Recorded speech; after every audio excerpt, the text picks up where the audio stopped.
limit ត្រីកោណមានគ្នាយើងធ្វើឲ្យត្រូវមកកុំខុសទៀតណាអញ្ចឹងមើលវីដេអូនេះហើយជឿថាធ្វើឲ្យត្រូវអូខេចឹងដើម្បីដោះស្រាយលំហាត់ត្រីកោណមាននេះបានអ្នកនេះត្រូវចេះរូបមន្តសិនទី1អ្នកនេះត្រូវដឹងថា sin 0ស្មើប៉ុន្មាន sin 0គឺស្មើ0បន្ទាប់មក limit sin ax ចែកឲ្យ ax គឺត្រូវស្មើ1បន្ទាប់មកអ្នកនេះត្រូវចេះបែកអាហ្នឹងយើងរៀនតាំងទី8គួរចេះ a ការ៉េលើក b ការ៉េយើងអាចបែកបានថា a លើក b លើក g ការ៉េឥឡូវយើងមើលលំហាត់របស់យើងមើល limit x ត្រូវ0 2 sin ការ៉េ 3x លើក 5x ការ៉េដើម្បីកណនី limit បានលោកត្រាតែអ្នកទាំងគ្នាជំនួសលេខចូលសិនអញ្ចឹងយើងចាប់ផ្ដើមជួស x ខិតត្រូវ0យើងជួសលេខ0ចូលគ្រប់កន្លែង x កន្លែងនេះយើងជួសទៅ0អញ្ចឹង sin 0នេះគ្រូកាត់ឲ្យ0អានេះជួសទៅ0ទៀតអញ្ចឹងគេឲ្យឈ្មោះថារៀង0លើ0កាលណារៀង0លើ0បែបនេះចិត្តរបស់យើងគឺត្រូវការតែ sin ហើយលើ x ទេ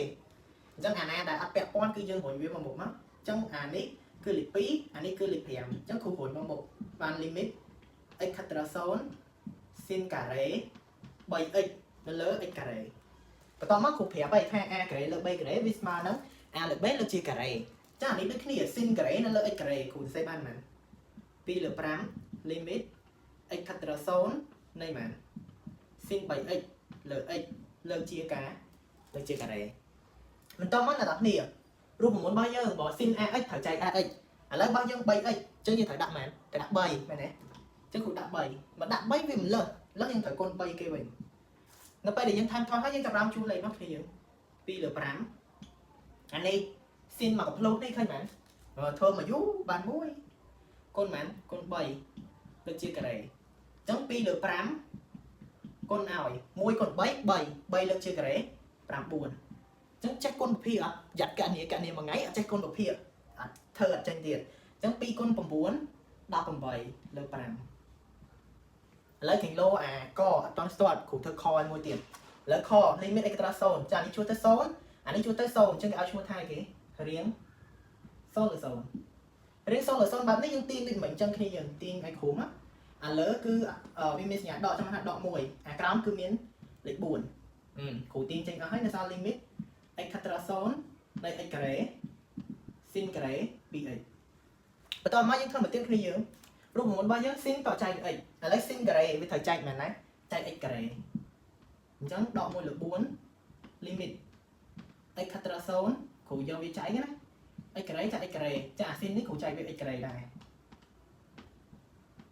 តមកនេះយើងចែកលេខធម្មតាមកអញ្ចឹងដក1លើ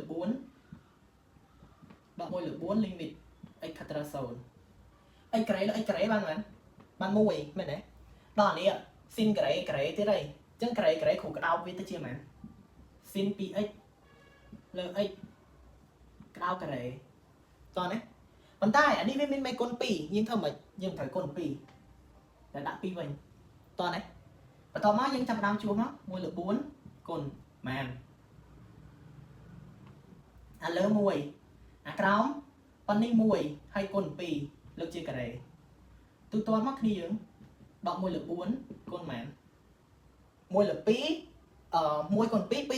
ការ៉េ4ចឹងវាទៅជា1លើ4អញ្ចឹងដើម្បីគុណប្រភេទយកលើគុណលើអាក្រោមគុណអាក្រោមអញ្ចឹងបាននេះគេដក1 4 4ដង16បា